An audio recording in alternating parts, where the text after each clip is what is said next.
Stephen A. Smith revealed a really embarrassing information about Team USA that may have been prevented if Caitlin hadn't been passed over. That Caitlin Clark bet. Thank you very much.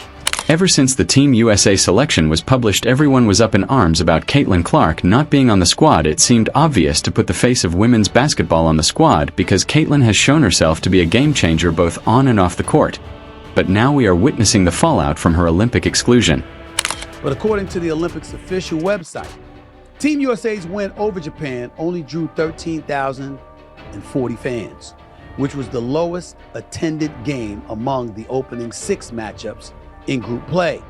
The Serbia versus Puerto Rico game was the second worst attended game.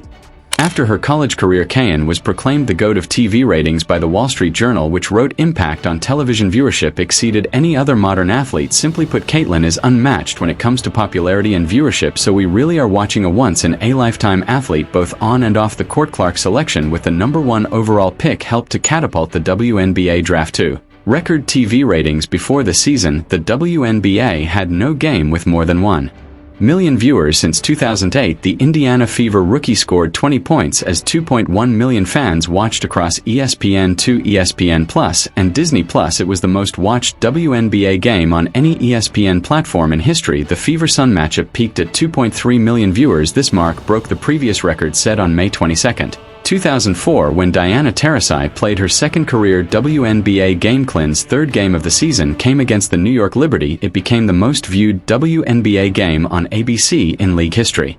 Viewership for the game's on average mark of 1.71 million and peaked at 1.96 million. The only game she wasn't involved in for the top viewed matchups was the Minnesota Lynx versus the New York Liberty in late May 12. Out of the 13 new viewership records this season have involved Caitlin and her Indiana Fever team.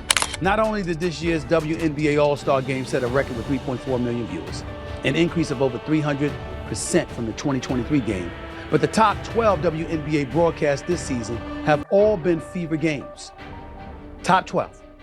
On top of that, the Fever lead the WNBA in attendance at over 16,000 fans per game. For each game, Cheryl Reed, the Team USA coach, claimed that the decision to leave her out of the team was quite contentious, but it ultimately came down to experience and standard procedure. Caitlin wasn't in training camp because she was playing March Madness and didn't play particularly well during the first few weeks of the WNBA season. Rookies seldom make the team, even when they do participate in all the pre-selection procedures. Reed continued by saying that although she was thrilled to have Caitlin join the WNBA because it is beneficial for business, she made a very foolish business move by excluding her from the roster.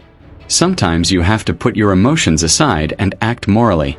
It's right that Caitlin will represent the United States in the Olympics, but she will have to wait another 4 years to do it.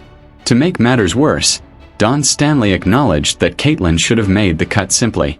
In the WNBA, wasn't playing bad, but wasn't playing like she's playing now.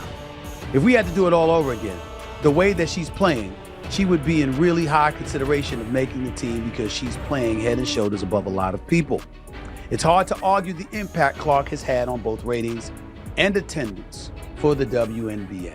Now, this quote is nonsensical because Kin has been breaking records since day one. It was specifically for the audience that Kin should have been a member of Team USA. Many saw this year's roster as the NBA's dream team, meaning that in the same way that MJ and the Olympic team made basketball popular worldwide, people believed that Caitlin and the team could do the same for the women's game. However, by leaving her off the team, the opposite is happening. No one wants to watch them play. Nevertheless, for Team USA's game, rife with stars, expected to blow out their competition, they drew the worst crowd. Lowest attendance of the Olympics. Someone made the claim that if Kin had been on the Olympic team, she would have received all the attention.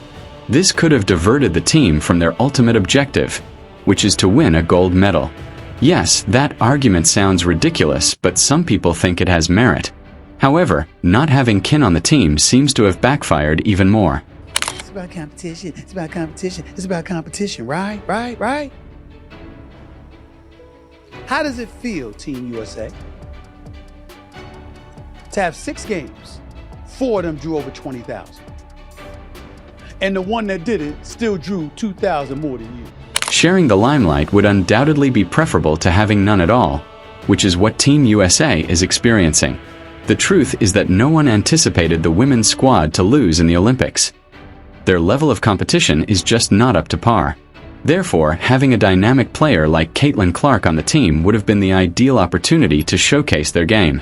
In addition, she isn't out there chasing her numbers. Instead, she has shown that she is one of the most selfless players in the league. She broke the WNBA record for most points created, scoring or assisting on 66 points of the Fever's 93 points. We want to act like marketing and business don't play a role in all of this. Have you ever been to the Olympics? Do you know they'll remove you from events if they have a sponsorship deal with Coca-Cola and you drinking a Pepsi? I would know. I've been to 2 of them. I covered the Olympics in Sydney, Australia in 2000. I covered it in Athens, Greece in 2004. I would know. Marketing is another big reason why Caitlin should have made the team. There simply hasn't been anyone like her. Just attaching your name to her can change the trajectory of your business. What is even more disgusting is that her appeal extends far beyond the basketball court, as evidenced by her lucrative brand deals with industry giants such as Nike, Gatorade, Xfinity, State Farm, and Buick in order to promote their goods. Glossier posted a video of Caitlin applying makeup on Instagram. Over the course of the last 30 days, Glossier noticed an astounding 71% increase in video views.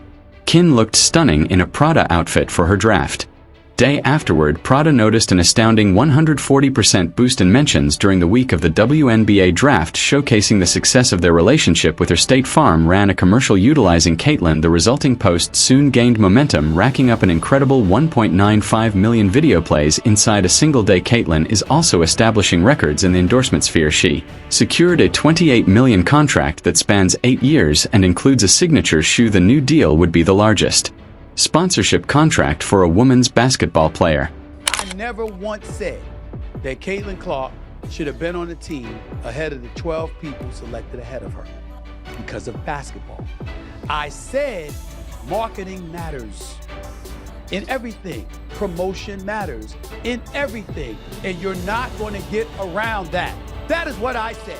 She is the youngest player to record a double-double with points and assists in back-to-back games. She holds the record for the most consecutive point-assist double-doubles in a rookie season, the first rookie to record a triple-double, the single game leader in three-point field goals made by a rookie, and she has 7 different records for the Indiana Fever. In just one brief season, she has essentially become an all-time great for the Fever franchise and left her mark in the history books. So it makes sense that Stephen A. lost it when discussing this topic. Things happen, then she would have drawn excitement and eyeballs, and people the world over would have been watching her, which would have assisted in the elevation of the WNBA brand, which would have benefited everybody. But you didn't care. Far be it for you to pay attention to all that. But Team USA brass made the bed, and now they have to live in it. They have to deal with the embarrassing scenario that they created for no cause at all. Females. Ladies and gentlemen, we don't say it. That's embarrassing. That's embarrassing. Team USA drawing the least amount of attendance. China and Serbia and Puerto Rico and them getting better ratings than you? Getting better attendance numbers than you? Really? Really?